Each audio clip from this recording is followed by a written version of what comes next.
How to create a frame for an image in the Darkroom app.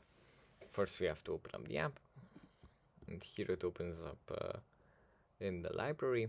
From the library we just select an image that we would like to edit. Let's say it's this one. Then we click on this icon on the right side,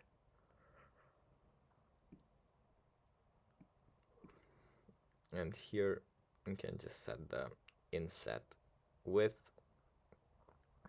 for the image. Let's say 6 or maybe just 5. And also we can select these ratios as well, and the color of this border.